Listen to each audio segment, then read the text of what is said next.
இன்னைக்கு எத்தனை நபர்கள் நம்ம ஃபஜருக்கு வர்றோங்க? எத்தனை நபருங்க ஃபஜருக்கு வர்றோம்? சும்மா அந்த சஃப்பு ஃபுல்லா நிரம்பி இருக்குல்ல, சஃப்பு ஃபுல்லா நிரம்பி இருக்குல்ல.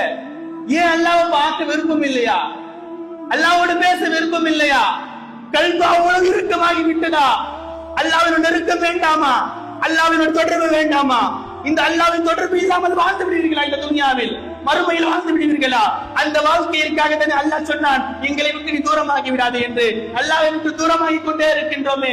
அந்த வாழ்க்கையை வாருங்கள், அல்லாஹ்விடத்தில் வணங்க வேண்டும், அல்லாஹ்வினுடைய வாழ்க்கையை வாழ வேண்டும். எனக்கு அல்லாஹ் தான் எல்லாம், அல்லாஹ் சொல்லியதை மாத்திரம் தான் நான் செய்வேன், அதை தாண்டி எதையும் செய்ய மாட்டேன் என்ற வாழ்க்கைக்கு வாருங்கள். நீ பார்க்கணுங்க ஃபஜ்ரில் வருத்தமா இருக்கு. எத்தனை நபர்கள் வரார்கள்? ஒரே ஒரு வக்தை நான் பேசுகின்றேன், எல்லா வக்தையும் எடுத்தால் அது வேறு. ஒரே ஒரு வக்தி, என்னால் ஒரு தூக்கத்தை கூட அல்லாஹ்விற்காக ஒதுக்க முடியவில்லை.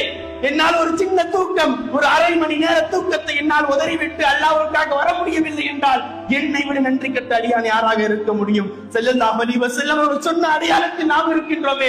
முனாஃபிக் தான் ஃபஜர் தொழ மாட்டார் என்று சொன்னார்கள். ஒரு முனாஃபிக்கால் தான் ஃபஜர் தொழ முடியாது, அவனுக்கு சிரமமாக இருக்கும் என்று சொன்னார்கள். அந்த முனாஃபிக்குடைய அடையாளத்தை நாம் சுமந்து கொண்டு இருக்கின்றோமே. இப்படிப்பட்ட பெயர் நமக்கு வேண்டுமா?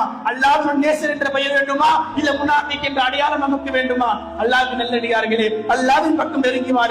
நான் சொல்கின்றேன், திரும்ப திரும்ப சொல்கின்றேன், அடுத்து நாம் இருக்கக்கூடிய எதிர்நோக்க இருக்கக்கூடிய பிரச்சனைகள், எதிர்நோக்கி வர இருக்கக்கூடிய சட்டங்கள், நமக்கு எதிராக வரக்கூடிய சோதனைகளை எல்லாம் நாம் கையாள வேண்டும் என்றால், அதில் நாம் ஜெயிக்க வேண்டும் என்றால் அல்லாஹ்வின் நெருக்கம் வேண்டும், அல்லாஹ்வின் நெருக்கம் வேண்டும். அல்லாஹ்வின் நெருக்கம் இல்லாமல் இந்த பிரச்சனைகளை எல்லாம் நீங்க வாழலாம், துனியாவில் எப்படினாலும் வாழலாம். ஆனால் அல்லாஹ்வினுடைய பொருத்தம்படி, அல்லாஹ் சொன்னதின்படி வாழ வேண்டும் என்றால் நீங்கள் அல்லாஹ்வின் நெருக்கத்தில் இருந்தால் மாத்திரம் தான்